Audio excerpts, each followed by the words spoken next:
Tabernacle, the Garden of Eden, and the land of Israel all have one very important thing in common. Hi, this is Barry Phillips with 10-Minute Torah. Day number 1 of the Torah portion, Emor. Only one Torah portion this week, folks. Let's go to Leviticus chapter 21. Start reading with verse 1, which says, "And Yahweh spoke to Moshe," and here's the key word, speak. It is the word Emor.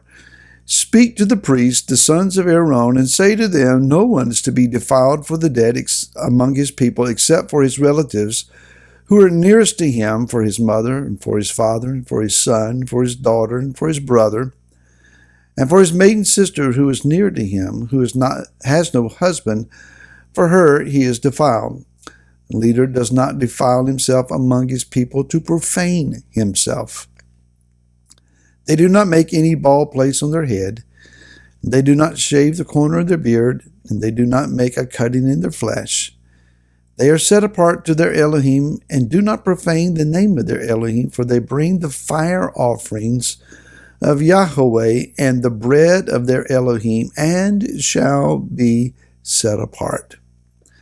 So, the environment of the tabernacle is extremely important to maintain its sanctity, its set-apartness.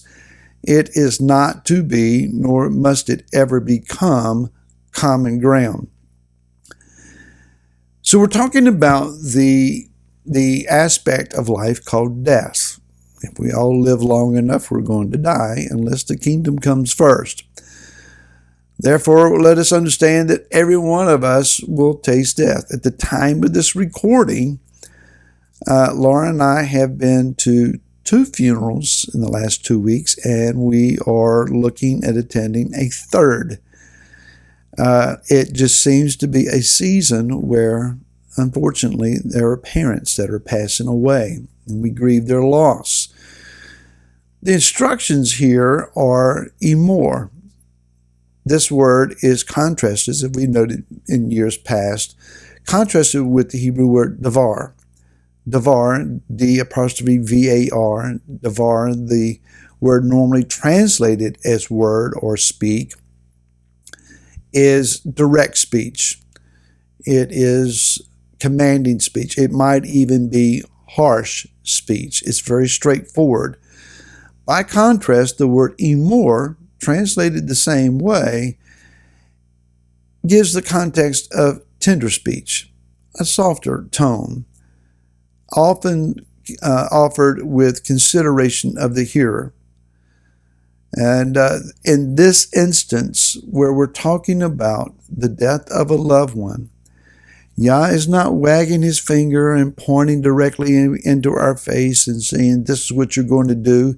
You're going to suck it up and like it no matter what you think or how you feel. This is what I command, and that's just that. And that's often the tone that those who do not understand teaching and instruction as the interpretation of the word Torah and consider more the idea of law, that's what they're thinking. The law is the law, and that's just all there is to it. And Yah seems to be harsh and demanding.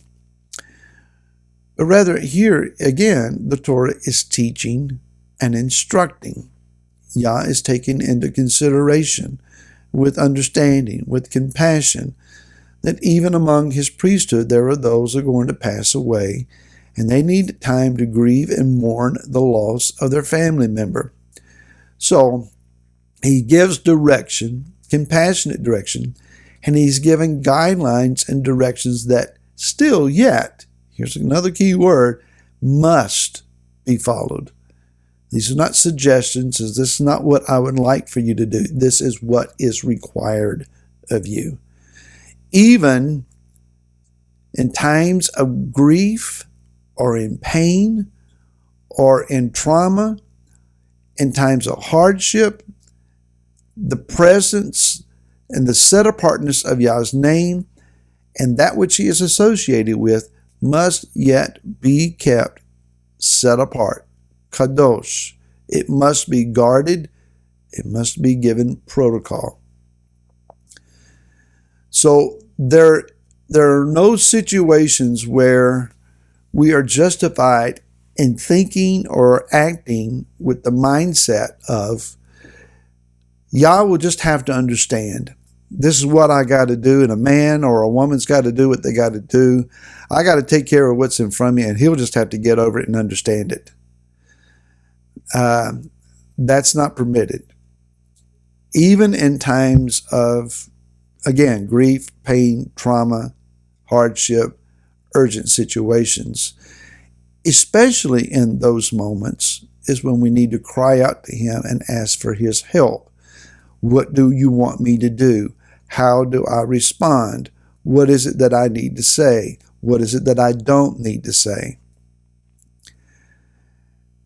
We give people space. We give people forgiveness and leniency when they're under pressure. And we are quick to forgive outbursts and emotional rantings at times.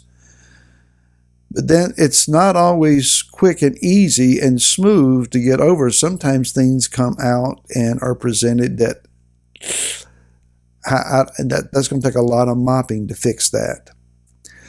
And from my personal pastoral experience, I can tell you that weddings and funerals are when you would experience the most of this. If there is an issue, especially if it's a family issue, this is where it's going to come out. Understanding it's stressful, it's traumatic, it's hardship at times, it's high pressure at times. You give a little leniency and you just understand and don't take everything quite personal as you could. However, when it comes to Yah demands and requires of us, even when He's compassionate toward us and tender and loving toward us, you must remember that I am set apart and I will never, ever be common. I will not ever be ordinary. So we can't lose the identity of who He is and fail to recognize where His presence is revealed.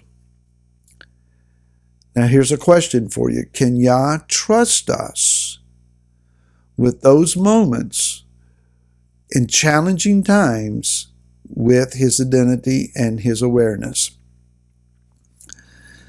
So, to the opening statement, when we consider that there are two commodities, today we'll talk about one, spiritual time and spiritual space. Spiritual space. Space here applies. The Garden of Eden, the temple or tabernacle in its various points of history, and the land of Israel are in particular areas of space where Yah's presence is, was, and will be manifested. You might think, well, I understand the tabernacle, I understand the Garden of Eden, but really, the land of Israel? Yes. Yah has already instructed in the Torah, and His teaching and instructions, that those who live in the land, if they do not follow after His commands, the land will vomit them out. And history has proven that to be true.